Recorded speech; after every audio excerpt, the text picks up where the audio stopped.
Right guys, we're just going to do a wee video here on an exercise you're doing this week called the chest supported row. So I'm just going to go through the main points of this. This exercise primarily works your mid-back muscles. It's really good for isolating like the muscles around like this rhomboid area here. It brings in the lats as well, especially when you're performing the row movement. And also it helps really sort of reinforce that concept of setting your scapula that we spoke about last week in relation to pull-ups, in terms of keeping your chest out, keeping your shoulders back and down, and setting everything nicely so that you're ensuring that the lats are engaged before you perform certain movements. So I'll just quickly go through the setup with you. Obviously there'll be different varieties of weights to choose from. So you won't be sitting on, this is the seat part of the bench, but you won't actually be sitting on that. You're going to start off by coming forward so that you're kind of in this sort of position, so your legs should be kind of straight.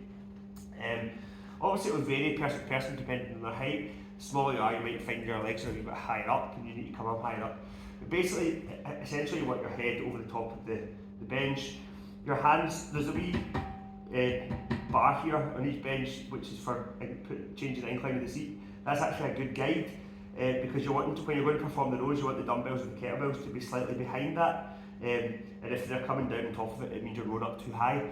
So before you even consider rowing the movement though, or performing the movement, I want you to think about, like as I said, setting your scapula, engaging the muscles in the lats and the mid-back. So if you're just lying here nice and relaxed like this, okay, you'll notice that for a start, everything's kind of rounded a bit more, everything's kind of stretched and open, your shoulders are protracted, and your hands, I don't know if you can see, but your hands are quite close to the ground there, you're almost touching. But if you set everything, so my arms are straight, but if you set the scap back and down like that, suddenly you're engaging the muscles in your mid-back, your lats are engaging, and your arms are still straight, but there's a much bigger gap between your hands and the ground, as you can see, okay, compared to that. So that's shoulder protraction, and that's shoulder retraction. In that retracted position, it should be the start position for any row, and like we said last week, any chin-up. And it just ensures that the primary instigator of the movement is the bigger muscles in your body, i.e. your lats or rhomboids, as opposed to the elbow flexors, like their biceps and some muscles in the forearms. So it just helps, long term it means that you're going to make better gains, and also you're going to minimise sort of injury or irritated joints around your elbow, which can happen if you end up over relying on these muscles because you're not relying enough in getting these muscles doing the work they should be doing. So before you start, I want you to just chest out. Imagine pushing your chest into the bench or pulling your shoulder blades back and down, and you'll notice, like I said, everything's set nicely, okay? Just holding that position is hard, especially if you're not used to it. You'll feel these muscles really working hard. So when you take your kettlebells, if you're quite tall, you've quite long arms, you'll notice that you have to almost really pull up just to make sure that you can hover the kettlebells off the ground. See, initially that's all I want you to do. I want you to hover the kettlebells off the ground with your arms straight, like that. So what we don't want to see is having to hover the kettlebells off the ground by bending the elbows, okay? And look at that, and suddenly I'm protracting my shoulders, and the muscles in here aren't working anywhere near as effectively. So make sure that you keep your arms straight while keeping the kettlebells hovering above the ground. That in itself is an excellent scap setting exercise.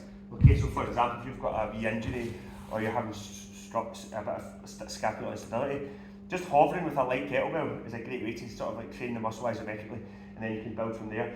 So what we're looking for you to do is start off with a hover. There you go, there's our hovering, and then perform the row.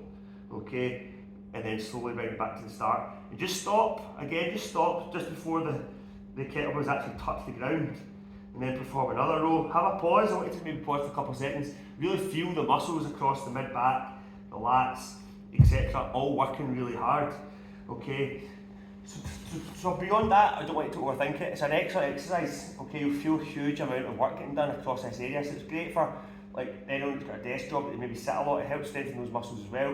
It will translate to deadlifts, it will translate to squats, it will translate to every exercise. It will help remind you of how to engage these muscles and hold them in the correct position. Okay, so you'll get a chance to be here for a couple of minutes. That'll give you a chance to sort of get in a position, try and accumulate a sort of up to 60 seconds worth of tension in the muscle with a wee rest incorporated in. Okay, so that's chest supported rows.